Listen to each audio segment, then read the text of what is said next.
Your missus is not normal. No, she's done Nah. now. When I met her, she wanted 5. And I was like, I'll give you 3 because I come from family 3. She comes from family 3. I said, I want 3. And she's like, all right, no worries. But now that we're done, now that we've had Darcy, our youngest, she's done. Like, I joke with her all the time, like, do you want to go again? And she's like, no. You could not pay me to have another child. Like some sort of Christian shit right there. Yeah.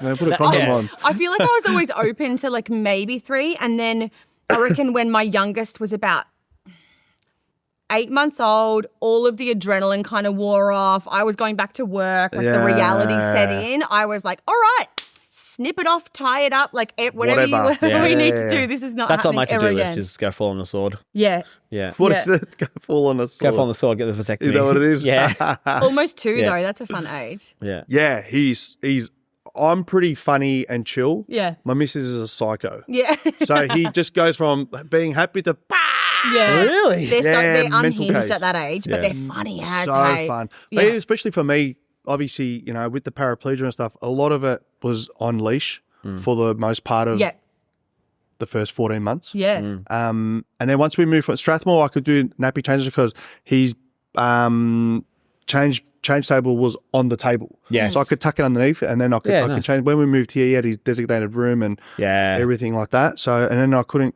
do it anymore. Yeah. And then now he's at this age. So for the last 4 or 5 months, I've been really hands-on because he climbs up. He walked like at about 13 months, 14 months. Oh, wow. So he kind of was a little bit later. Yeah. And then, so now I get to cruise around with him. That's fun. We go to the park and he knows my voice. Hey. Yeah.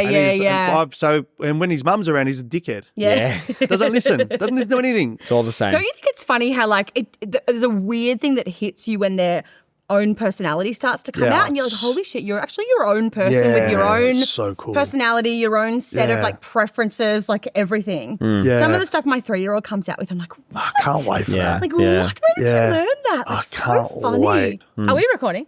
Yeah. Oh, amazing. Yeah. Perfect. Yeah. Lenny Redrose, welcome to the Progress Lab. Thank you so much for joining us. Absolute pleasure. You are a athlete at the Invictus Games, or were an athlete at the Invictus Games, an Australian Army veteran. Yep. And you captained the wheelchair rugby team of Australia. And basketball, yeah. And basketball. And carried the flag. Oh my lord! Oh, wow. So you've done some cool shit. Done some cool shit. You know what? This paraplegia has brought me a lot of fun, a lot of success, a lot of highs and lows. For the most part, it's been fucking good. Yeah, cool. Yeah, it's been really, really good for me. Sick. Can we walk it back to... No, can't walk.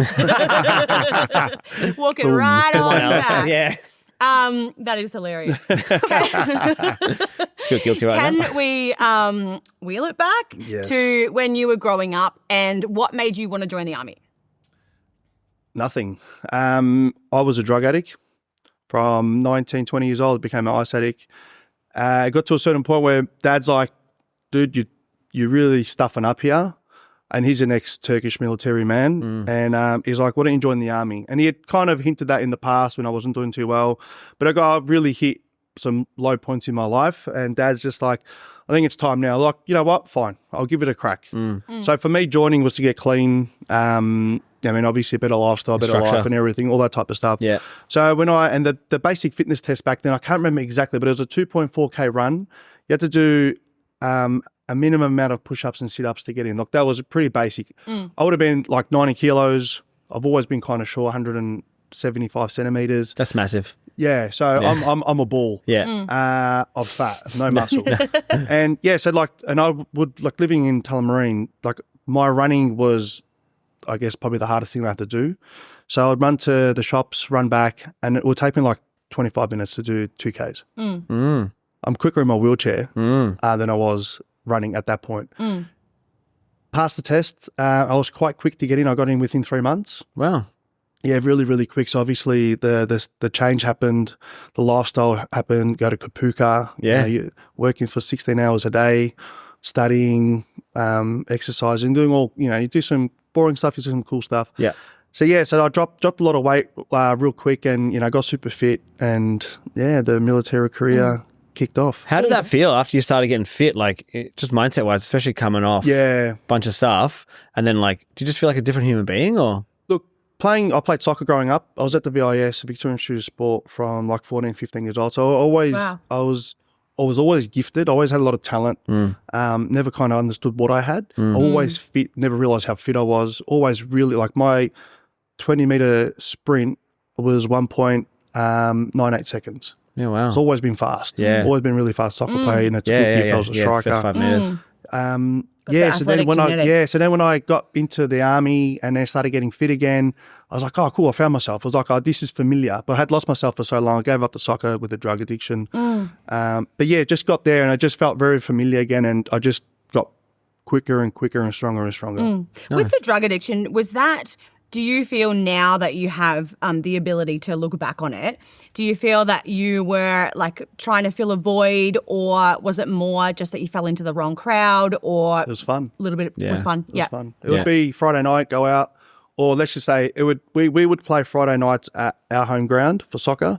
So then you had the whole weekend to go and Oh, wow. Yeah, no Saturday games. And that was my thing. So with soccer boys, you all get up to it. And I was always the younger lad with, because I was always the younger you one. for the seniors almost. Yeah. So then from there, go out Friday night, and then you go out Saturday night, don't sleep. Come Monday morning, what do? You go get another half gram of ice and crack on, and then next thing you know, it's Thursday, you haven't slept. Yeah. And early on, there's not much downside, right? You're still on the you're still on the up with it. Ice was very new back then. Yeah. Speed was always around, but ice was a new thing around. So we didn't kind of know the negative effects of how it impacted. I was always functioning. I always went to work.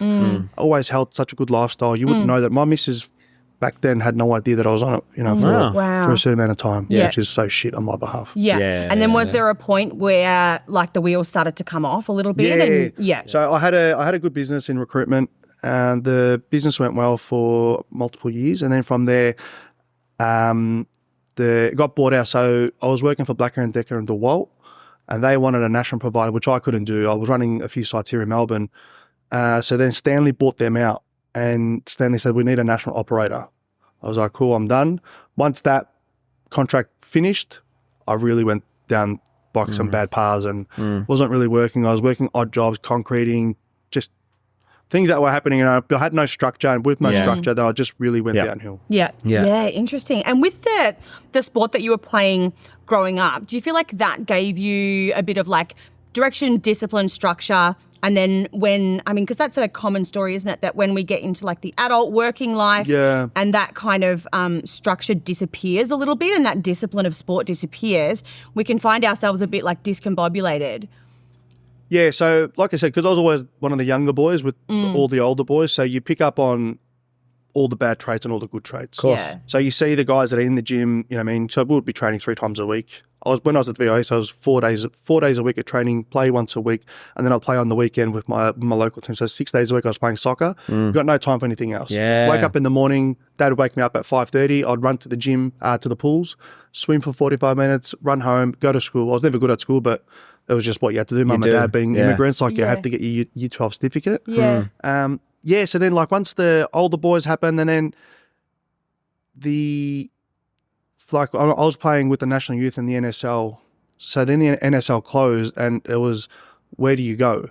So I signed for some money instead of going for the right contract. Development, And then I was like, cool, now I've got a bit of freedom. I'm playing in a lower league. I'm scoring goals. Yeah. I'm the king. I'm the king. I can stuff around. I can go out on a Saturday. Yeah. You know what I mean? And pretend or rock up to the game. Like I'd go to the games without sleep. Yeah. And score a couple of goals and then go back out. Yeah. Like just shit attitude. But I was never kind of brought it in line because no one knew what was going on. Yes. It's such a human trait though that I feel like is repeated in that example, but you can name so many other examples that we all do it. We all have this little voice that thinks that we're an exception to the rule. Yeah, you know what I mean? It's like, no, I got this. I can do. Especially being a boy as well. We've done stuff. Yeah. We need to really push the boundaries to really know what the boundaries are. Yeah. And I was one of those guys. I just kept pushing. Yeah. I never learned from a mistake. I had to make the same mistake 10 times before I was like, ooh. Yeah. It's very interesting. And I'd love to see a study on it. I don't know any like statistics on it, but I feel like people with that almost like 100 miles an hour YOLO outlook on life are often really good athletes. Oh, yeah. So it'd be really interesting to know from like an actual scientist, like, is there something in the brain? Like, we were talking to a sports psychologist a couple of days ago who was saying that a certain part of the amygdala in the brain makes people more likely to take risks and things like that. And those people often make really good athletes in certain sports. So it's like a trade-off, right? Yeah, look, I found, like, I grew up in the Commission Flats. Mum and Dad are still, like, living in there. So I think my lifestyle growing up was always rough and tough. So I never knew. Part of the story. Yeah, it was just keep going. Like, if you don't have something, too bad. Just keep going. Like, it was never a bad thing or a disadvantage. I feel like even my life now, I think it was a big advantage growing up in that environment because life has always been tough. Yeah. So if it was easy for me, like, I'm a bit weaker and whatever, like mindset-wise. So for me, I think growing up the way I did, and I definitely, like, we would train on AstroTurf, so on a hockey pitch at Melbourne Boys Grammar, and I'm slide tackling the 14, 15 years old. Tearing, and my coach is like, what are you doing, man? I'm like, the ball, I've got to keep it in. He goes, just let it go. I'm like, no. Like, I got the attitude of, I've got to keep that ball in because we can score, I can get the pass. And I've scored many goals or set up many goals that way. It's like, and that was just my attitude, just go. There's no stopping, it's just go. That's so interesting. I recognize so much of what you're saying sort of in myself as well and in a lot of people that I know. And it's kind of like, it's a real double-edged sword, isn't it? Because in a way, it can make you just the most resilient person because you just bounce back. But then there's not a lot of breaks. No, sometimes, right? It was never. I remember my cousin said to me, and this is like in the wheelchair. He's like, just slow down and enjoy what you're going through. Like when we're at the games, he goes, just enjoy it. And I was like, what do you mean? Just enjoy it. Like, yeah, man. So I'm like, I played 17 games of basketball and rugby before I had to go do hand cycling. Got the gold medal, and I was so fortunate that my best mate recorded it. That I could watch it back over and over and over. Yeah, because you weren't even there for it. I get goosebumps, I cry. I mean, I experienced it all, but I didn't live it. I was never appreciating the moment of what I did. Because it's always like next thing. It's like, cool, I've got to go, man. Now I've got to go row. Now I've got to do this. Now I've got to do that. Oh my God, are you me? Seriously? My whole coaching career with her is like, slow the fuck down. Like, enjoy it, man. Awesome. So then, all right. So you get into the drugs, like stuff starts going downhill. Your parents are like, all right, army time. At that stage, are you resistant to that idea or are you more like, nah, this is, I need something? Look, like I said before, my dad would have mentioned it to me a couple of times and then like on the second or third time, whatever it was, I was like, yeah, cool. Yeah. This is the right move. Like, I'll give it a crack because I'm in a bad way. Turkish military is mandatory, isn't it, for 2 years? Yes, back then it was. I think it still is, isn't it? Yeah, potentially. I think the time's less now. Oh, okay. Yeah, or you give a bit of cash and or you don't go. Always. So, like, do you reckon that helped as well? Being like, well, Dad did it, I'm going to do it. Yeah. So I grew up on a timetable. I bet 15-minute incremental timetable. Yeah. So it was, and overkill, obviously, like because then it turned me off, like having any type. I don't want to schedule now. When I don't have a structure, I was like, what do I do? Where's my timetable? Yeah. You know what I mean? So it's not it, and I feel like now I've got a son. Like, people, what would you do different? I'm like, I don't know what I'll do different, but I know just there's certain things I've learned that you keep doing. Yeah, that I will do. Yeah. So I grew up like, personal hygiene, shower, read a book, do this, do that. I was just like, cool, man. So when I got to the army, this is easy. Yeah. And I went at 26 years old. Yeah. I was 26, where you got a lot of young kids. Yeah, 18, 19. 17's when you can join, but you got kids that are literally 17 years old that have never lived out of home, where I've lived out of home, lived on the street. Yeah. You know what I mean? Been in some really sticky situations in life. Yeah. And I go, and I'm like, this is a piece of piss. Yeah. No phone. It was like, who cares? Yeah. No TV. Who cares? No laptop. Who cares? Everything is structured for you. Everything is done for you. You go to the mess. You eat. You have breakfast. You have your lunch. You get told to do what. Yeah. You have to think. Cool, this is easy. Yeah. I'm having cold showers. Yeah. I'm the perfect People are soldier. like, what's wrong with you guys? I'm like, this is easy. I'm right with cold showers. Yeah. God, that's so interesting. So, all right, talk us through your army career. Yep. So I was in joint movements. So essentially natural disasters, so the floods, things like that. So I was on 2 operations, fortunately. One was Queensland Flood Assist. So when the floods happened in Bundaberg, there was more people protecting the distillery than their own homes. Funny enough. Really? Yeah, the Bundaberg distillery. That tracks. Yeah. Tracks to Bundaberg. Yeah, so like driving, I'm in the car with my sergeant driving there. I was based in Brisbane, so it was a drive for us to go up there. And there was a house a K from its location on the highway. Yeah. And like that was the first bit of destruction and devastation that we saw on the way there, I was like, It's going to be hectic. Yeah. yes. And then like there's big yachts, like sailing yachts on top of houses, on top of a Queenslander. And on top of Queenslanders are really super tall. And you just say like the point of the top is like the actual colour of the roof. Everything else is brown. Yeah. Jesus. Because the water's been that high? Yeah, that water's that high. And it's like it took forever to subside. Like bridges got washed away. Yes. So then you had the engineers there, like, you know, reworking all that type of stuff. So it was like I thrived in that situation. Yeah. The other operation I was on was the cyclone in the Philippines. Oh, yeah. Yeah. Yeah. So we went from obviously seeing what I saw in Bundaberg, which we got great infrastructure. Yeah. And then you go there and they're in tin sheds. So Flat ground. There's nothing left. yeah, nothing like the just a lot of traumatic stuff. You know, cattle, humans, buildings washed away. Yeah. Same thing, you know, working 16, 17 hours a day. There was one of the ladies, she was a senator or a military, like a politician person. And our runway had no lights. So you had to be in first light, out last light. And I was like, ma'am, this is what, you need to be here at this time latest, 7:30, I think it was, 8 o'clock at night. So she's like, yep, cool. She missed getting back on time because she was going to see all the locals. And I rang around to try and see if we can get her. So the Italians were cruising out in a helicopter that landed. They took her away. And a few days later, we get and I've always been a dickhead. So I'll talk to the sheep in the morning. There was and then my lieutenant colonel was like, what's wrong with you? I'm like, oh, this is my sheep, I gave it names and all that. And he would always tell the sykes, he's like, we've got a crazy person who's talking to sheep. And then we get, I get the colonel coming up to me. He's like, there's 6 vans at the front of the base asking for Private Redrose. I was like, ooh. I'm in trouble, yeah.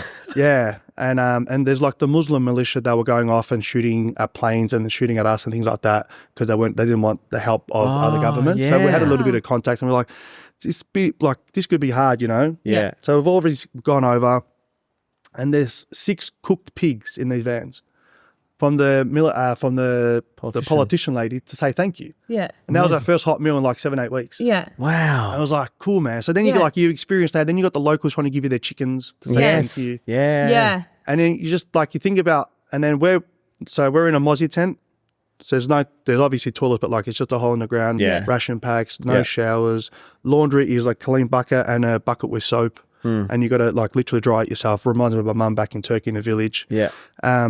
So you're going through all those emotions and experiences, and then you get a little gift like that. Yeah. And life's so good, then. Yeah, that's Life's so cool. good. That's Yeah. so Reminds me of that, cool. whatever that proverb is where it's like the person that's just walked through hell, essentially. You sit them in front of fire, you give them a plain soup, and they're like, this is the best. Yeah. And they're like, I've never tasted a better soup in my life because of the experience that you've had. Yeah. Nah, it's like that. I was very fortunate that we did. I might have to go to the bathroom, folks. Yeah, good, sorry. Yeah. Should have given you this one, the Halo mic. Yeah.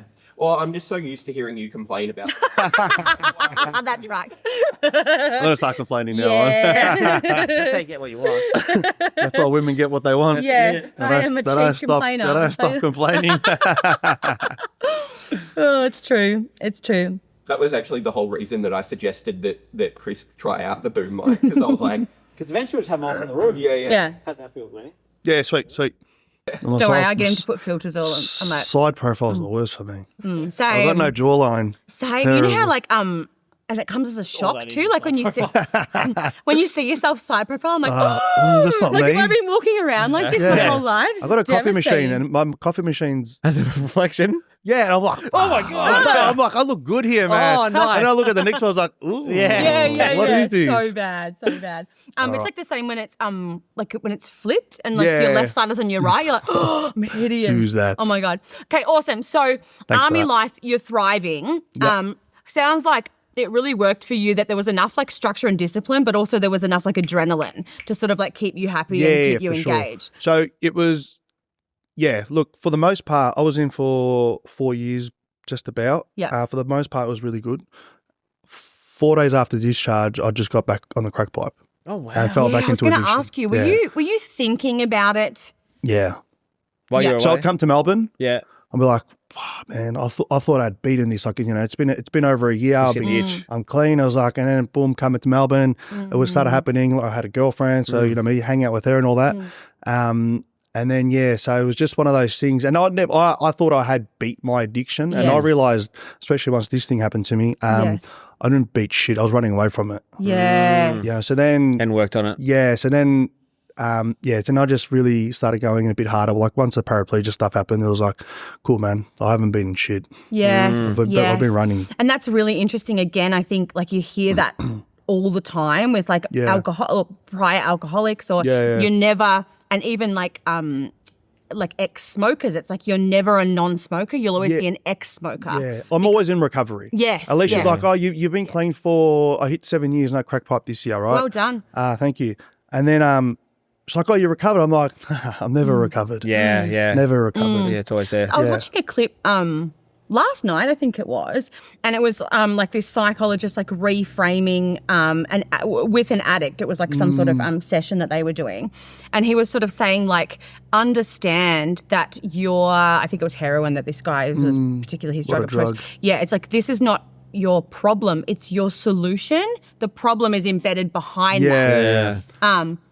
Which is really, really interesting. Does that ring true for you? Yeah. So for me, it was just, so people like, the questions always asked, why the addiction? I was like, it was fun. Yeah. And then it was like trying to get clean. I remember, and when I bought one of the iPhones when I was in the army, or maybe just after the army, I saw how many apps I had to try and get clean. But I never really found a problem because I was always functioning.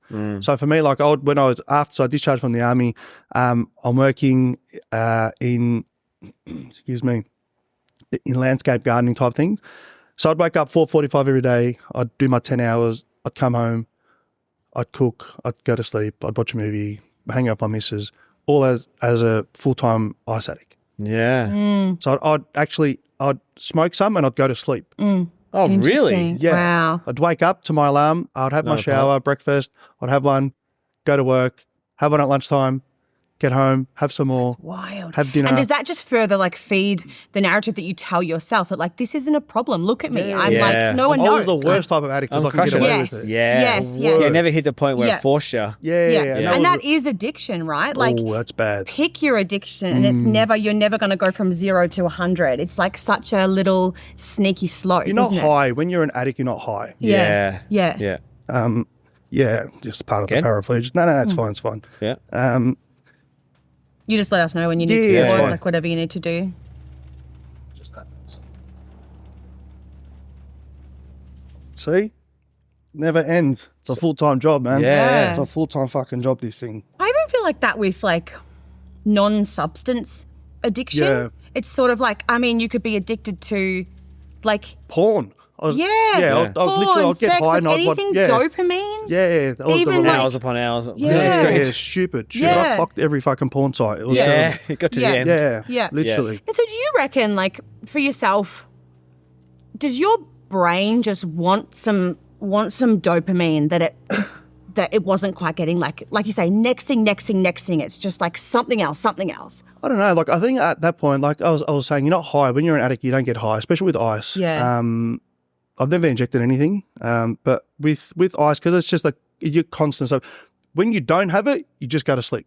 Yeah. You know what I mean? So that's when you know you're really screwed up. Yeah. When you're in that point where you need it to stay awake. Yeah. Yeah. Otherwise, you're sleeping. Wow. Yeah. And that was the whole thing. Like when I tried to get clean, when I had the business and all that type of stuff, excuse me, it would be like if I don't do it, how do I go to work? Yeah. Yeah. Yeah. I'm the boss. Yeah. You know what I mean? I've got 8-9 workers. Yeah. I need to be there. Yeah. And if I'm not there, what's going to happen? What do I say? I'm on holidays. Yeah. Yeah.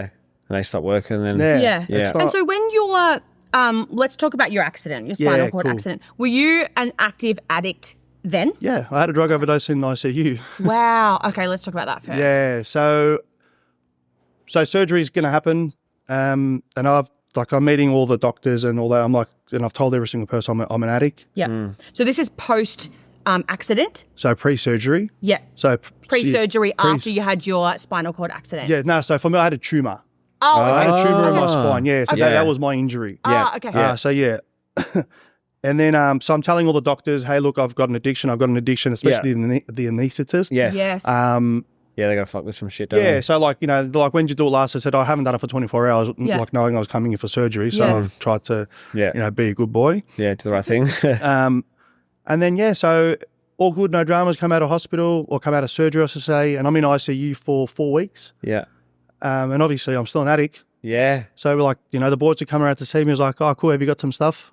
Yeah. Why are you in course. hospital? Well, I'm in hospital. Well, I'm in the ICU bed. So they've I've got ketamine, morphine, like IV for pain. Yeah. It's It not was enough. Melbourne Cup. I was drinking, I was snorting coke and smoking ice In the In the hospital? in the hospital. hospital. And I had a big overdose in the hospital. Wow. In the bed. How do they not know? I know they don't come around that much. Yeah, but well, why would they know? yeah. Yeah.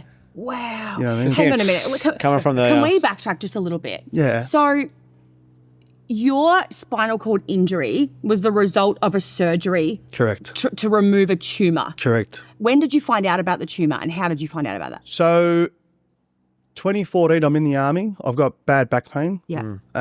And then, so I get all the scans done. Nothing gets found. I discharge a year later Yeah. when my time's done. I'm working on a job site. I faint on the job site and I start to go, and I was never been I didn't have a GP at the point. Yeah. And then, so from there, I'm just going to like physios and osteos and whatever else. Yeah. And I was seeing a Chinese medicine guy and he's like, I was telling him where I was sore and he'll do wet cupping. So he'll cut my back up and then cup me. So he'll bring out the blood. Yeah. And then he's like, there's something wrong with you. I'm like, I'm a drug addict. Da, da, da. He's like, Yeah, this is something more sinister, man. This is Wow. something bad. A Chinese medicine doctor said that. How did he know? Just from the blood. Yeah. Like it wasn't, the blood didn't look like normal blood. Yeah. Yeah. Obviously Chinese medicine, they're a bit more. Of course. Yeah. Just you know, Eastern. just, yeah. they're a bit, anyway. So from there, he goes, look, you need to go see a doctor. You need to go get MRIs. I was like, oh yeah, cool, man. Didn't listen. Did the GP be like, man, I'm not listening to no Chinese doctor? Yeah. Nah, but the Chinese medicine guy is a doctor as well. So, but his mate was a GP. So he's like, go see my mate. Yeah, nice. Yeah. Yeah. Take sorry, your time. guys. No, take your time. Yeah, take your time. So fine. You've got some cool stories, dude. We're like on the main story and then we're like here and here. Yeah. I'm like, hang on a minute. Yeah. Here, hang on a minute. Yeah. It's crazy. It's crazy. Come on, guys, relax. You got some content for the videos. Yeah. Yeah. Does that happen while you're sleeping too? Doesn't stop. Really? Mine's really bad. My Yeah. spasms are terrible. Yeah. Is that quite common?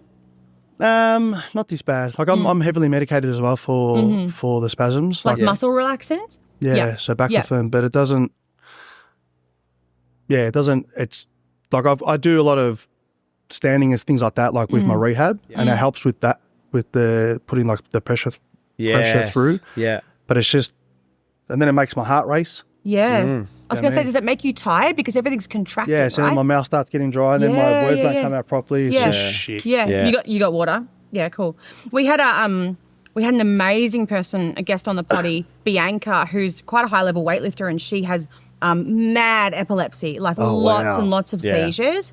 And she was talking about just like the physical output or like the exhaustion that comes from like everything Yeah. contracting and like Yeah. just a next level exxhaustion. So I imagine it's something similar because It's your body's doing stuff. Yeah, for sure. At night time, I don't sleep properly because of the spasms, the pain. Yeah. It's just, it I doesn't bet. stop. Yeah. Wow. Insane. Where were we? What were we talking about? The So, doctor. we're talking Anyway, about- yeah. yeah. Chinese doctor, yeah. Yeah, so the Chinese doctor is like, look, go see my mate GP. a GP. That was on a Monday. I'd be there 3 times a week. I'd leave there, I'd go for a 10K run. Oh, wow. I'd be unbelievable. I'd go there like broken, like hunched over. Yeah. I'd leave there running. I see him again Wednesday, same thing, Friday. So I saw him Wednesday. He's like, did you go see the doctor? I said, I don't have a GP. He's like, I told you, go see the doctor yeah. and tell him you want an MRI here, like in the part of your spine. He was like, oh, yeah, cool. Got to my appointment Friday. He's like, have you gone? I said, no. He's like, get the fuck out. Yeah. Really? Don't Why? come He back goes, until you see yeah. it. He goes, I'm enabling you because I'm not helping Wow. you. He goes, there's something wrong with you, mate. This guy was that sure that it was like Yes, something there's serious. something wrong. Wow. So then I go see the doctor like Monday, Tuesday after, get the scans. I get a call from the hospital on a Wednesday, go see the surgeon. He's like, we need to operate tomorrow. I said, mate, I run a business. I've got boys working for me. I can't. Yeah, that's just He's like, we'll do it Monday. He's like, look, Monday surgery, home by Thursday, back at work in 3 weeks' time. And What did they say it was? benign or it was cancerous? They were, once they got into the spinal cord, that's when they could do the test. Yeah, okay. Yeah, so I was they weren't fortunate. quite sure. Yeah, so if it wasn't benign, if it was malignant, I'd be dead. Yeah. Because the cancer deep. would have gone everywhere. Like, Yeah. think about all the neurons there. Yeah. But for me, I was very fortunate. It was benign. Yeah. And got away with just a paraplegia. Yeah.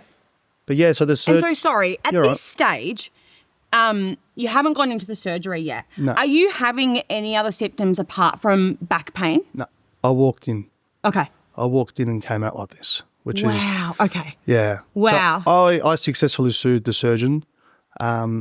As I was explaining with the radiologist in the army, she actually missed the tumour 2 years prior. So the tumour was there the whole time. Yeah, I was going to say they do a lot of like pre-checks, pre-army and things like that. So the tumour was there. She just human error missed the tumour, which is fine. You know what I mean? Yeah. I've let a lot of the anger go and Yeah. the hate towards these people. And that just wouldn't have been you being the sort of like, next thing, let's go back to it. Yeah. That never would have crossed your mind as something that could happen. I mean, they always tell you before surgeries, they're like, these are the possible things. And you're like, whatever, you just sign. Yeah. And I was and I keep saying the word fortunate because I am very fortunate. The ladies in the operating room, they monitor the nerves. So I asked him to stop operating 3 times. And he said no. Yeah. So there was actually, there Were you was. awake during it? No. No. No, I was going to say. Yeah, I know some brain surgeries are. And the reason why I asked Yeah. that is, how did you find out about the women saying stop? Yeah, so there's reports. Everything. Everything's recorded? Yeah, everything's recorded. So, So yeah, this was classic malpractice. Yeah, 100%. Yeah, Yeah. It's what Just it's Wow. like an ego-filled doctor. It is what it is, man. It's life. Yeah. And so, I mean, what is it like when you're waking up and did they know at this stage that? No. Okay. No. So it was, he probably knew, but it came down to, I found out like 13 months post-surgery from another neurosurgeon, from another neurosurgeon about my paraplegia. So my surgeon has never acknowledged anything. Oh, he never came in and talked to you about it?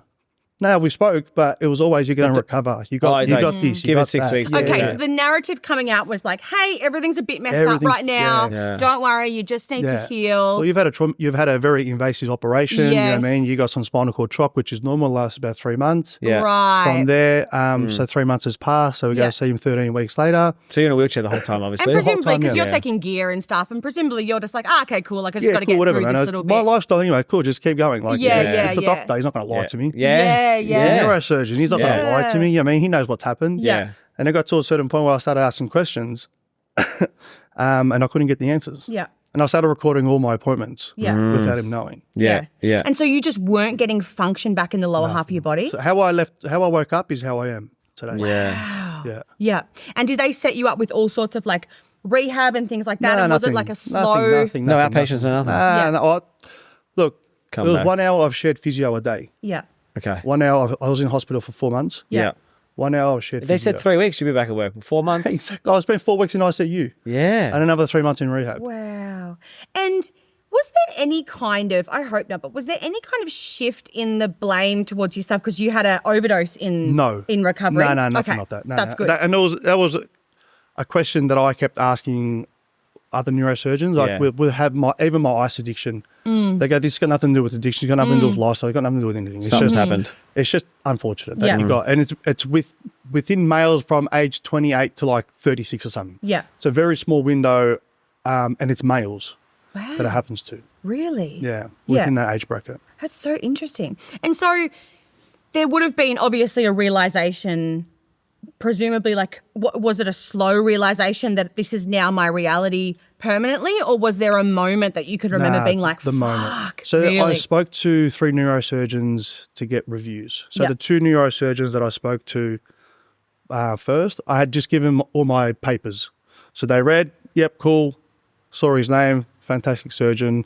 If my mum and dad had to have surgery, I'll send it to him. Tick, I was like, no problem. So then I was on a bender, and I was just like, how can I change this around? So I blanked out his name and the hospital, and I went to another neurosurgeon. Clever. So now I've gone to him. I was like, hey man, can you read this? He's like, who's your surgeon? I go, I'm not telling you anything. Yeah. I've learnt my lessons. Yes. And then within 5 minutes, he's like, don't speak to.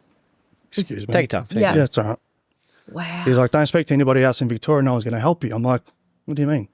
He goes, send everything to another professor in New South Wales. He'll see what I'm seeing. 13 months post-surgery, I got my best mate and my cousin in the room with me. I'm like, what are you saying? He goes, you got paraplegia. I was Why like, not Victoria? Because they're all, yeah, Protecting each other. even if you blacked Yeah. out the name, they're all sort of like, no, we're Well, not. that was the whole Yeah. reason. So he didn't know where I had surgery, didn't know Yeah. who did my It's a operation. proper Yeah. boys' club, I've heard, in terms of Yeah, like, yeah. if you've got a certain level of experience, no one's fucking crossing you. Nah, no way. So when I had to get reports. So part of the court case, you need to get reports to obviously prove them wrong. Yes. So we got, I think, 13, 14 reports. 2 of them, then we got everybody from interstate. I was going to say interstate, yeah. Interstate and overseas. Yeah. 2 of them work interstate, but they went to school together with my surgeon. Yeah.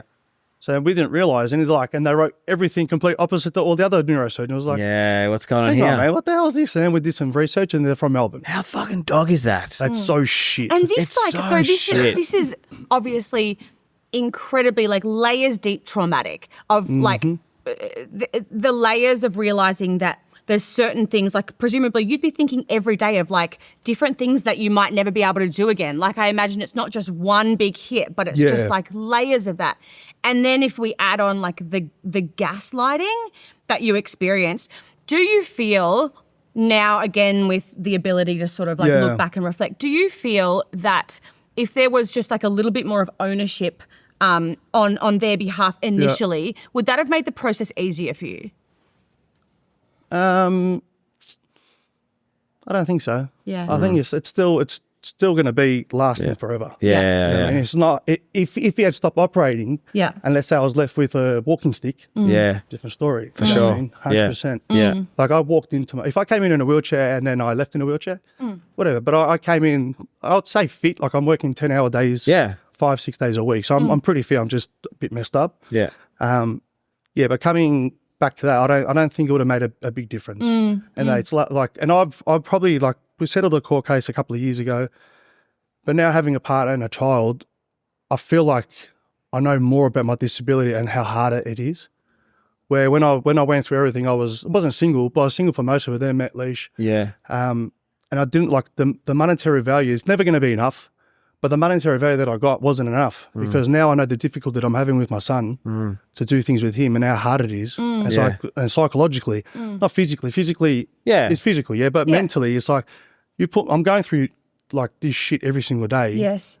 that I can't do what other dads can do. Yeah. Yeah, man. And that is worth more than anything else. Yeah. Yeah. How do you put a price on that? Yeah. Yeah. Was there a part of you that was kind of at that time leaning into your anger a little bit, like anger towards the surgeons and towards the whole process you had to go through that was making it almost like, I guess, masking the pain a little bit? Because I didn't know what happened. Like it took 13 months. So by 13 months, like you're living obviously reality. the new life. Yeah. And then once I found out, it was like I started taking a different turn on more forgiveness.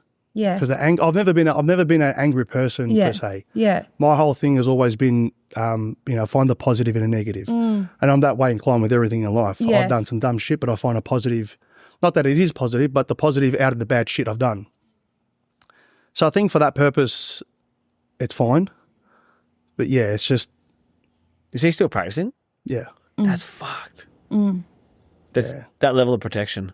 Hell yeah. It's just the insurance payer. You just got to pay a higher premium next year. That's nuts. Yeah. Wow. And so like, I mean, I can recognize that in you, that sort of just ability to be like, to find that shining moment and just like, I guess the refusal to like wallow. Yeah. But was there a grace period that you allowed yourself where you were just like, this fucking sucks?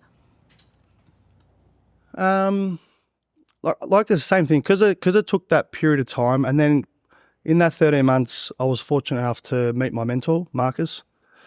He had been in the chair for about 8 or 9 years at that period, AFP, Air Marshal, Victoria Copper for like 30 years. So he gave his life to the force. Had a motorbike accident, paralysed. So him and I would just had a lot of banter. So I'd like ask him, hey man, how do you put your shoes on? He was like, it's 12 o'clock at night, man. I was like, but I've never thought about how, like, I'm in my hospital, but like, how the fuck do I do it? He's like, go to sleep. That's how you do it. Yeah. I was like, oh, so then like we just had the good banter, Yeah. and we'll share our stories, the army, his police stuff. So I had a really good person in my corner, and I spoke to him about everything, my past, and the opportunity to play wheelchair football, AFL came up. And he's like, look, man, why don't you come back? And he goes, it's not the elite level that you used to, but he goes, it's something. Yeah. Like, get back into it. And I never really hung out with people in wheelchairs or disabilities. For sure, I just yeah. hung The out with sport the had been kind community. of missing for you for a little period, exactly right? Yeah. So, and then that happened. So then I started meeting other guys and girls in chairs or with disabilities. I was like, this is all right. And I'm, like I said before, like I'm very politically incorrect. So I kind of got shunned a little bit, or shunned, I should say, from people looking at me because I say dumb stuff. But then I just got that community of people. I was like, oh, cool. So I'm training like now twice a week with a team. I'm playing on the weekends. And I found a bit more of a purpose and I started getting clean. And I promised my team, because I had told them everything. I promised my team that I'd stay clean for the entirety of the season. Yeah. But I had the itch. We're coming up to, we didn't make the finals, but we're coming up to the final weeks of the league. And I said to the gym, I was like, hey guys, I need to do something because the itch is coming. They're like, what do you want to do? I said, I don't know. And we found Spartan racing. So that's how that got. Oh, yeah. That's how that. Pick the next thing. But yeah, I relapsed. And I was like, and as soon as I relapsed, I was like, fuck, what am I doing, man? And I kind of like called it quits. Like within an hour or two of getting into it, I was like, I'm done. Guys, everyone fuck off. I'm finished. That's awesome. Yeah. Yeah. It's funny, isn't it? You know, I used to speak about this all the time with, we just repeat our patterns over and over and over again until we're so tired of our own bullshit Yeah, for sure. that it's like, I'm calling it. Yeah. And sometimes like I feel like it takes, you can have all the strategies in the world and you can have all of the like, things in place and safeguards and whatever. But like, I truly believe that like until you're actually just sick enough of your own bullshit and you're like, how many times am I going to pick at this wound exactly right. again Catch and yourself again? out. Yeah, until I'm just fucking over it. Yeah. And sometimes it takes that moment. Was that the last time you used that moment? That was the 7 years last ago. one. Dude, good on you. So that was September 2nd, 7 years ago. Wow, that's amazing. And I was like, and it comes down to, I get goosebumps still. I'm getting them too. And I love that you were just like mid-party too and you're like, Fuck off, everybody. everyone get out. Get out. Like, Do you I'm see those fucking people done. anymore? Yeah. Yeah. I still do. So, I see two of the boys. I don't see what the other bloke, I don't know where he is, but I see still two of the boys. Yeah. Two of the boys are clean. Oh, good. And we do this, like, we race together. Yeah. So, the Spartan boys are all misfits. Yeah. Yeah. We're all, like, I had a mate of mine sleeping in his car, and then him and I just started catching up. Yeah. I was like, what are you up to, man? He's like, works on a union site making great coin. Yeah. So I dude, what are you up to? Got a couple of kids. Yeah. He's like, I'm just fucked. I'm just drinking. I'm gambling. Yeah. Yeah, all the I'm money's just getting burnt. Just doing dumb shit. My missus doesn't want me at home. Yeah. And like, I got a Spartan race coming up in Feb, and that was December. He's like, done. He goes, I'm staying clean. Stayed clean. Still clean. Does 21 Amazing. Ks with us, Yeah. Love it.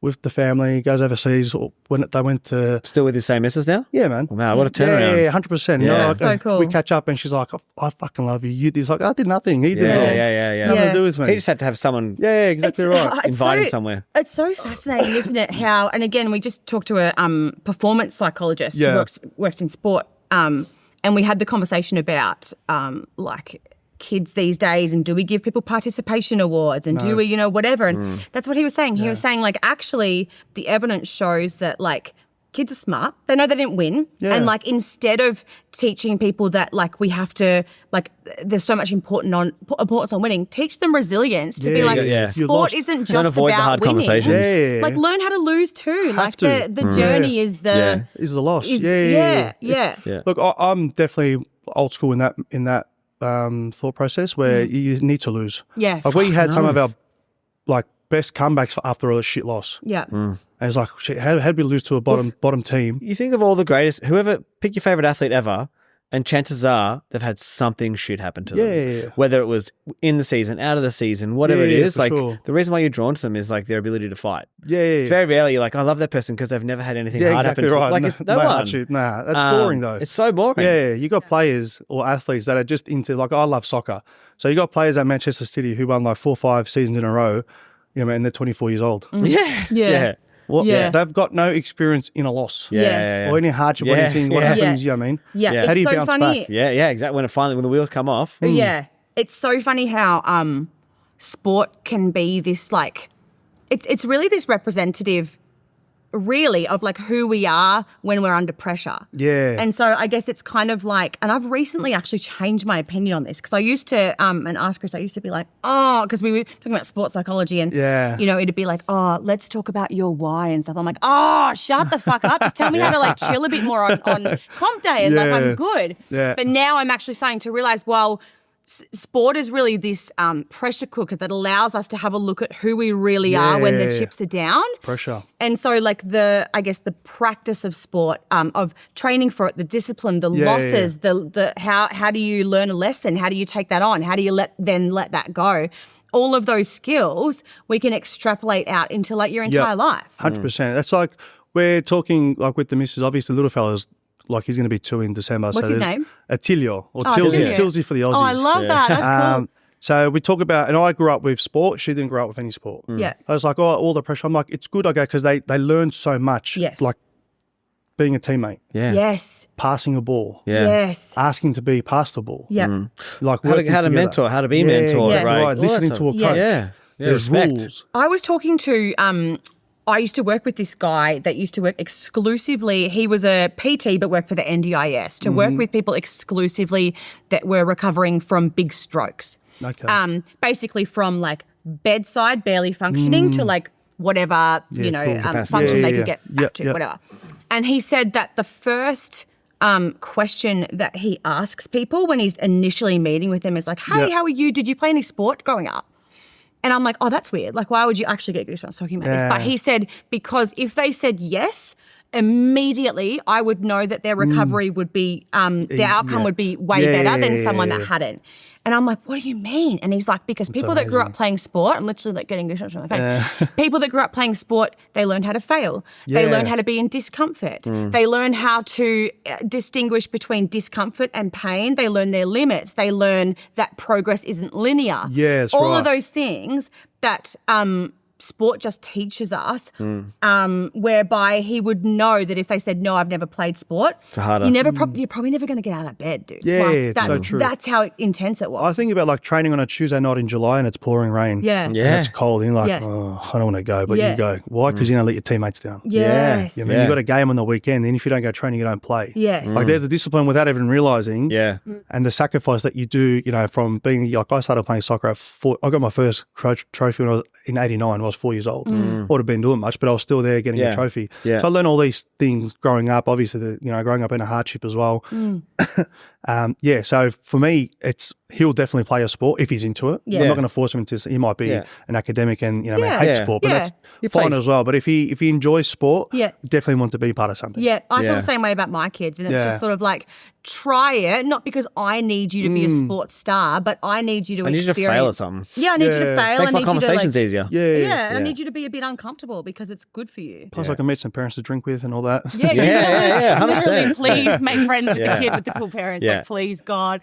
Like with that in mind, do you feel like the journey you've been through, from waking up as a paraplegic right through to like where you are now, a dad, like just thriving, like you said at the start of this podcast that it's being a paraplegic is fucking awesome, I think you said. Definitely. Do you feel like the fact that you grew up playing sport actually kind of massaged that along the way, that mindset, or? Yes, look, I think my recovery Yeah. mentally, Yeah.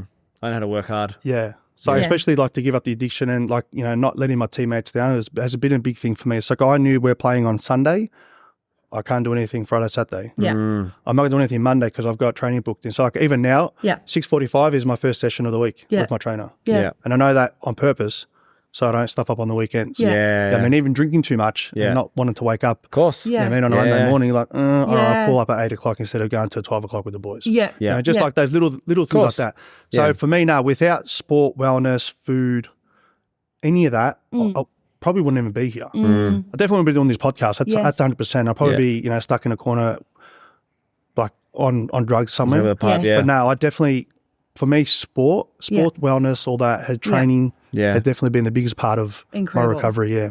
From a practical standpoint, let's talk about the fact that you had to kind of get to know your body again, It's so right? hard.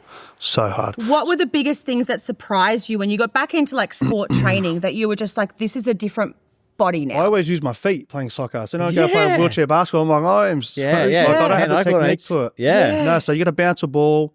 Every 2 pushes, you got to bounce, and you got to move. You got to pass the ball. You got to shoot, all while moving. Or I was like, I'm so shit at this. Yeah. Yes. Like footy. Did you love it though when you were shooting something like this is new? Yeah, it was so Like- new. For I was doing 10 hours a week of basketball training. Yeah, Like, you're I'd like, be I just up, want to get better at this. 5 a.m. Yeah. do bowels. Were you sore? Like your upper well, you body get must have used been to like, it. Yeah, so it was more of training the back because a lot of Yes. pushing. Everything's pushing. Yeah. Yeah. So then you become close, course. whatever that is. Yeah. And then, Hydraulic. so then you, Yeah, we gotta go. Yeah, I'm not the coach. Yeah. so that was just learning more. So DK, who Yeah. I've been training with for about maybe 7 years, he's taught me a lot about my body, about my shoulders. Yeah. But yeah, so for me, like just getting into a new sport, like Give him a shout out. Where's he at? DK, everyone knows DK, Danny Kennedy. He's been a massive part of that. Playing wheelchair footy is very stop-start. Yeah. So you didn't have to, and I was always the shorter guy, and everything goes on your level of injury. So I'm pretty high up, like sports-wise. So it was very slow, but then basketball's so quick. So then I got in touch with the guys from the VIS and the Paralympics. I'm like, look, man, I'm shit, but I'm going to the games to represent Australia for Invictus. I need to learn how to play basketball. Same thing with rugby, hand cycling. I went and bought a hand cycle for 15 grand. I was like, I got to go and do it. Yeah. Deep end. I never bought the rower because the rowing is shocking. Just did it there. Oh my God, man. Just wing it. So from that, it was just learning. And then I was just like, cool, man. And now I've got a new beast in me. Yeah. New love beast. that. Yeah, just Nice. kept going. So I Yeah. was training 17 hours a week. Yeah, it's sick. Over and you'd be getting to know your limits again. Like metabolically, you'd be a little bit Yeah, different. for sure. Recovery-wise, you'd be a little Yeah. bit different. And you're also rediscovering your body that's not a body on drugs as well. Yeah. So look, I've got 3/4 of my body that doesn't work. So like my bowel routine, I want to give very graphic. I've got to use my fingers in my bum to go for a poo. Like otherwise I shit myself. Yeah. Like that's just every morning. That's just the routine. So, I went from being on the toilet for 5 hours Yeah. for now, an hour. Yeah. Yeah. So like, I was every morning 5 hours. So when I was at the first gym, boot camp started at 7:30. I'd be waking up at 3:30 in the morning Go toilet. to go toilet. No shit. My mum was staying at my house to help me. Yeah. Like that was the level of commitment that I was going to train. Yes. To stay clean. Yeah. To stay focused. That's my discipline. That's my sacrifice for Yeah. myself. And then, we train for an hour, go have breakfast with the boys and girls. Yeah. It's like, what a great start to a Saturday. Yeah. Instead of, 6 months before that, I hadn't slept since Thursday. For Yes. sure. Yeah. Yeah. Still out. Yeah. Yeah. So It's a deeper kind of happiness, isn't it? When you're like so good. earning, Yeah. you are like in the trenches Yeah. of like hard work, earning something that's like fully earned. it's respect. Yes. Like when I was yes. one of the trainers, he goes, it's amazing that you're doing this. He goes, we get people that book in, that pay online, that don't rock up. I was a sponsored athlete, so I wasn't, And that was another thing as well. But they're like, they pay and they don't even come. Yeah. All they can think about is all the reasons not to do Why? it. Yeah. Yeah. Yeah. Exactly right. And that's Yeah. just the mindset. It's just wherever that Yeah. person is. Yes. And like I said, I always say I'm very fortunate. I have got my hands are my gifts. I learnt my ability in the wheelchair. That's my freedom. I've got friends of mine who can't use their hands. Yeah. They got to use a chin joystick to get around. Yeah. And they're happy. Yeah. Isn't it amazing They're that happy. like Yeah. That's crazy. you cannot cheat your way to that feeling of that accomplishment feeling. Yeah. Like you can't get it through drugs, can't get it through money, can't get it through it's experience, Yeah, yeah. there is only one way to get like that level of like deep dopamine or like happiness, Yeah. whatever accomplishment, whatever you want to call it. It is literally like through the hard work. Yeah. That's the only way. I'm like, how we got to say, gratitude journals. Like, I'm grateful for health. This and I was about. I'm really grateful for my hands. Yeah. I'm grateful for a good mind. Yeah. Yeah. I never realized what it meant. Because we just say the normal superficial Course you stuff. do, Oh, yeah. I'm like grateful for this. And I was like, and when I was working for AQA for 1.5 years. So we look after the spinal community, regional communities with spinal cord injury. And I'd meet all these new people. I'm like, fuck, man. Like, and that's a tough life. But they're still there. They're still happy. Yeah. And then it makes you changes your mindset to think, fuck, man, if they're happy, I'm happy. Yeah. What am I going to complain about? Yeah. I looked into this. So my son has a disability. Okay. And his is it's degenerative. So for us, a lot of the challenges are yet to come. But actually, like, as part of, I won't even say the grieving process, but as part of the acceptance process when we learned about this, etc., cool. I looked into a lot of statistics, and interestingly, I found one study, and I don't want to like name it because I don't want to butcher the name, but essentially they've done studies on people with disabilities perceived like satisfaction of life, right? Whatever score you want to give it. Yeah. Then they've compared that to able-bodied people and what they think that disabled people or adaptive athletes or whatever their score might be. And then the able-bodied people scored their own happiness, right? So you got like 3 sets of data. And not only were the disabled people rating their quality of life much higher than the non-disabled people, but the able-bodied people also completely misjudged the rating of the disabled people. So like they were thinking, because you're looking at it through an ableist lens. Yeah, exactly right. And it's like people aren't living it through your lens. Like that's your lens. But that's the the perspective of life. Yes. So if you've only got, and I like think about my past life, and then for so long I used to. I was like, why? Yeah. Yeah. It doesn't bring me happiness to think about that. Yeah. I'm not that person anymore. Yeah. I look at the person I want to be in the future. Yeah. Yeah. I was like, cool, man. Where do I want to go? This is what I want to do. Yeah. Yeah, man. So like I train, I keep fit, I resign from work to spend time with my son. So I make sure like my phone usage went from like 4.5 hours a day to 2 hours 30. Yeah. So I've dropped 2 hours usage 2 hours off my back. phone. And I'm with him. Yeah, that's awesome. I mean, I don't like. I've got an Apple Watch, so I kind of see, oh, cool, it's mum ringing or mum's texting, so then I'll go and get it. But if it's just some Instagram notification, and I'm like, who cares, man? It's just Instagram. Like, I put a timer on all of it to make sure that my lens, my perspective, everything is going back into being positive. Yes. Yeah. So amazing. Love it. What do you think? Are there any other kind of misconceptions that you think like able-bodied people would have about, someone in a wheelchair or someone that's visibly disabled? Look, so obviously, I can't walk. It's probably the first thing that comes to mind, which is true. I can't walk. I got friends of mine who are in wheelchairs. They're incomplete, so they can stand. So they can put their wheelchair in the boot, and they can hold onto the car and walk. Yeah. It's like, cool, man. That's great. Like, I wish I could stand. Yeah. Just to help with everything, with muscles and things like that. But then the spasms. Yeah. I mean, it's going to be on the camera, so people will be like, "Oh, what's this, man?" It's a bit confronting. Yeah. Pain, bowel, bladder, sexual function. Yeah. There's so many other things that you don't see. So let's say the blind disabilities, or the blind part of being disabled. Yes. Which are the difficult parts of life. Yeah. Yeah. And that's what people don't know. Yeah. So I don't care about walking. I wish I could. Don't get me wrong. I wish I could. That's surface level compared to the other exactly right. stuff. Only not to walk, but I wish I could walk, as in like standing transfer. So that way I could stand up, have a shower. Yeah. You know what I mean? Just like, so if you go and travel, I travel with a commode. I've got to look for accessibility. I've got to look for all these other things. Where if there's a whole mental load of things right. Then that I've got to we take my don't see. missus, and then we've got the pram, and then we've got suitcases. Yeah. Where if I could, I put a suitcase on my lap and I cruise around the airport like I own the joint. Yeah. But when you're traveling, just like those little bit of convenience, I'll say, Yes. that's convenient. Yeah. It's perfect. Yeah. Totally. I think there's that misconception of, he can't walk and that's it. Yeah, definitely. That's definitely. probably the biggest one. Yeah. And so with let's use kids as an example because they don't have a filter. Oh, it's the best. God bless them. Yeah. My son was saw someone in a wheelchair at the supermarket and he's like, motorbike.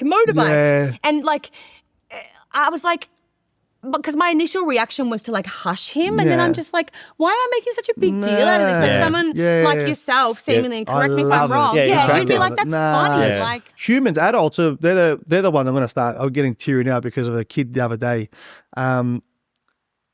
He's like, he come up to a random kid, what happened to you? And mum and dad was like pulling me away. I said, no, it's fine. I go, he's asking. Yeah. He's curious. I go, well, and I said to you would sit there and like look the other way because I'm in a wheelchair. Yeah. I mean, and that's what hurt my feelings. Like, yes. Pretend I'm not there. Yeah, it's why, who cares? Yes. Like, there'll be times where I'll open a door for a lady, like, I'll get, I'm like, I'm still a gentleman. Yeah. If I can't do it, I can't do it. Don't get me wrong. Sure, yeah. But I can do it. I'll open door like a lady with a pram. Yeah. I mean, I've been in an accessible bathroom and she got there after. I'm like, you go, you got, you're kid. Yeah. I've got a son as well. Yeah, I know the it's like. difficulty. I'm like, just go. I can wait. Yeah.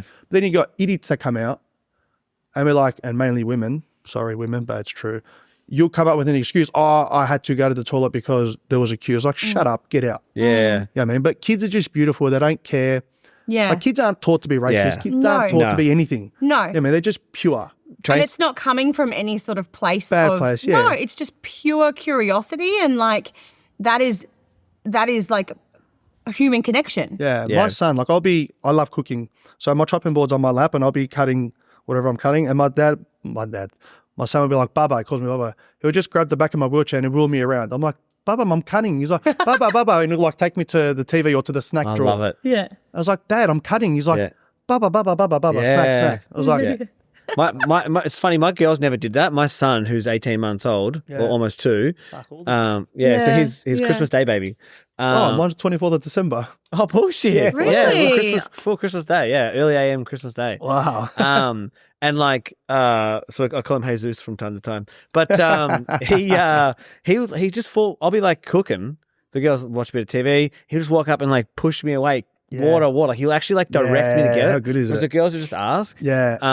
But no, yeah, it's back to the kid thing is like Scar, my oldest, is very curious. She's almost 6, she's 5.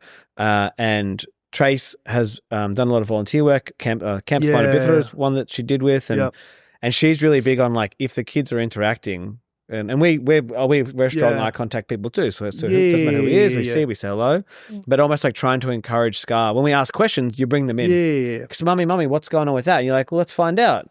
Exactly. Hey, how you going? My daughter has a question. If you don't mind asking, if they say no, whatever. Yeah, of course. Yeah. I'm The more so- we create yeah. this like shush kind of like, oh, don't look at the man. Yeah, kind exactly of- it's right. like, that's so Yeah. dehumanizing, Yeah. like, and so stupid. Like, why would be? I'm very curious. I'll ask so many questions. Of course. It'll get to a point where like, shut up, Lenny. Yeah. Enough questions. I was like, but I've got a question about shutting up. Yeah. They're like, shut up.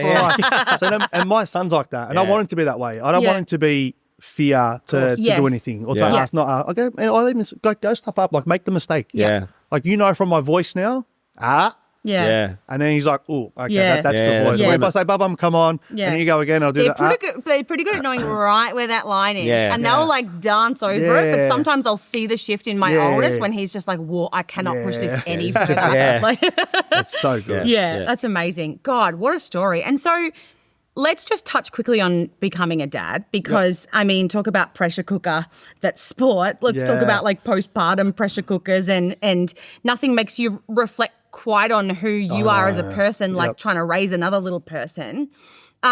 Was there any kind of, I guess, realizations for when you became a dad that sort of made you hold a mirror up again to yourself and look at that? So as soon as he came out, it was not as soon as he came out, but when he came out, we had his birthday, and a part of my speech was like, I realised how much of a handful it was for my parents. Yeah. You do, don't you? Yeah. So and then, like I said, I was a rat bag growing up. I was always very naughty, got expelled from multiple schools, and then in that moment, I was just like, that's the beautiful side of being a dad and being able to understand, and now, he's going to be a handful for me, and treat him the way he should be treated and things like that. And then the other big realization or big moment for me was I always, look forward to kicking a soccer ball with him or playing sport.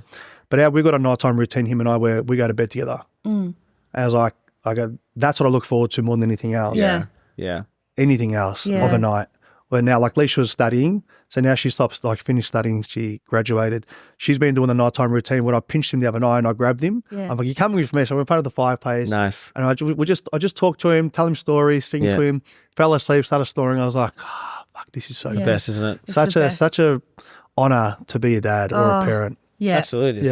Yeah. Yeah. The nighttime routine, I don't get to do it a heck of a lot because I'm working here. Yeah. But like the whole reason for starting this thing was to be the dad that I wanted to be. Yeah, sick. So that's like I get to have breakfast most mornings with my Yeah, kids. Like same as me, man. today, like after this, I'll go and take Scar to gymnastics, and the other two will come along. So it's like I don't really get to watch her do gymnastics because these two are crazy. Exactly. But it's like You're present, man. it's very huge. fortunate. Yeah, yeah that's very, it, very isn't fortunate. it? Yeah, it's amazing. My God, what a story, Lenny. That was Yeah, it was epic. amazing, man. Thanks so much for No, sharing. pleasure. Yeah, thank you so Pleasure, much. It was pleasure. really, really epic. Yeah, I can like everything you've spoken about it. You can feel the energy coming off you of that Yeah. sort of like positive, moving forward, heaps of energy. Like I can tell you've just like lived it. My life is real. Yeah, man. I don't really shy away from talking or not talking about things. When I had my court case, they offered some money and in the non-disclosure was I can't talk about the case. I'm like, if that's how it's going to be, I want $10 million. Yeah, Yeah. yeah. And they're like, well, I'm like, give me $10 million, I'll shut up. Yeah. Otherwise, give me the money I want and I'll talk about my case. Yeah. I go, otherwise we go Supreme Court and you're all stuffed. Yes. Because whoever sees me is going to love me. Yeah. And they're like, cool, man, quick. And they literally, like, in half an hour, Yeah. they sent the papers over Yeah. with the check. Yeah. I At was that like- stage, you're just like, I want it done. I'm fucking Yeah, done with this shit.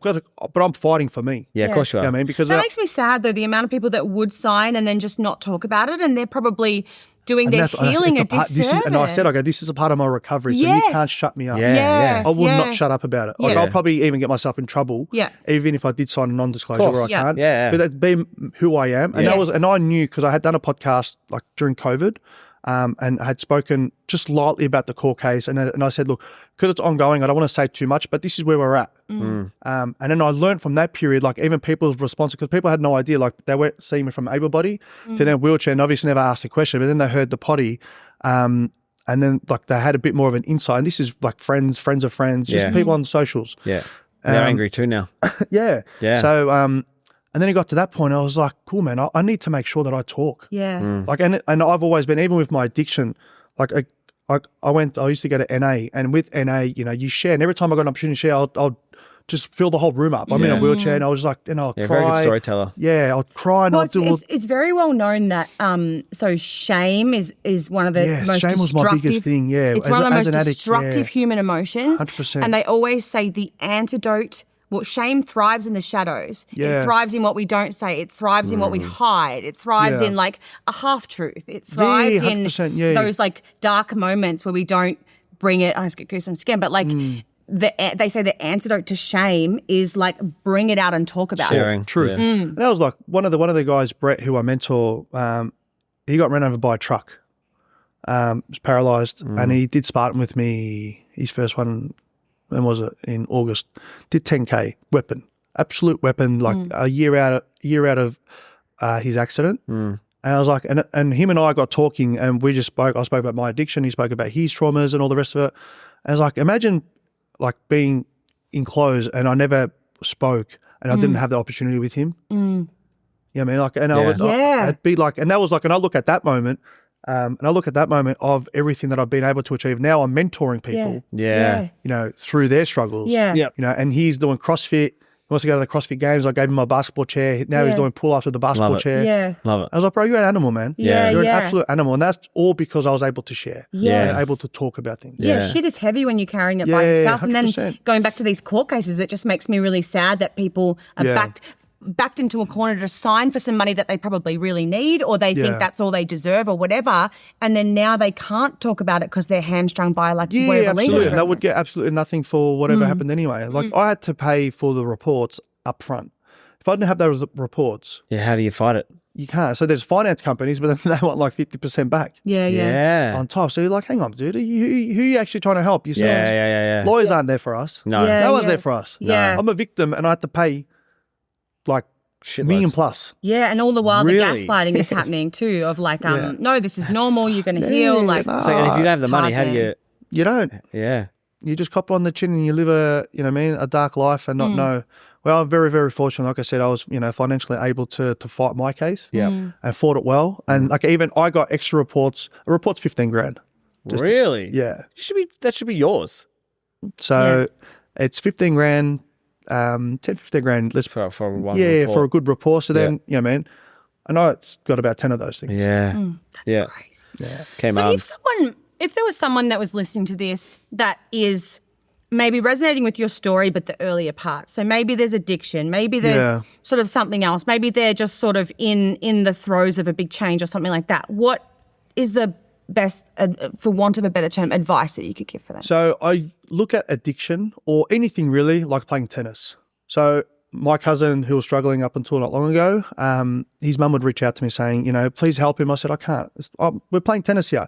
If he doesn't serve, Yeah, you can't return do I something. return? Yeah. I'm not going to serve to him. Yeah. Because it's not my addiction. This is He needs his, to teach- his yeah. issue. This is whatever it may be in life. If you're serving, you're going to have a good mate there to help you. As they say, lead the horse to water, can't force it to drink. Yeah. So there's no point. So if someone is struggling, reach out to someone who loves you Yes. because they'll want to know. And it's and on the receiving end, it needs to be unconditional. You can't have, you stuffed me over Yeah. 5 times now. I'm not going to Yeah. bother because then, that's not a true friendship. Yeah. But I think in a true friendship, that person, doesn't matter how many times, like my cousin has stuffed me over so many times, and him and I like talk all the time. We were texting yesterday on the phone. Yeah. And I'll never forget, him and I partied together. We had our first crack pipe together. Yeah. You know what I mean? That was 20 years ago. Yeah. So it's, It can't be conditional. no, Yeah. can't be. So Yeah. it's tennis, Yeah. ping pong, anything with a serve. Yeah. Teammates passing a ball. It's just, that's the way I see addiction or anything. In my world, addiction. Yeah. It's tennis. Yeah. I mean, I'm here to receive, your serve, and we'll go from there. Yeah.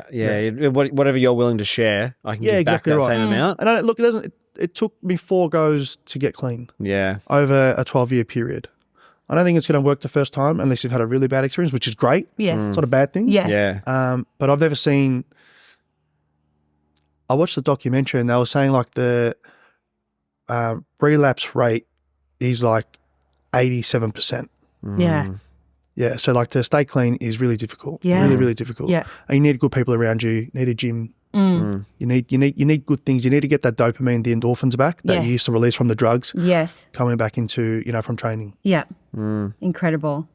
My God, thank you so much for this chat. Pleasure. This was brilliant. brother. Man, Thank you. that was Moisturise, fucking awesome. Mine are Tell my like missus. calluses. Yeah. That's why when you lift I barbells. can scratch my back with my calluses. Come on, I like to lift barbells. Yeah. Mine. Mine's in fairness. Mine's.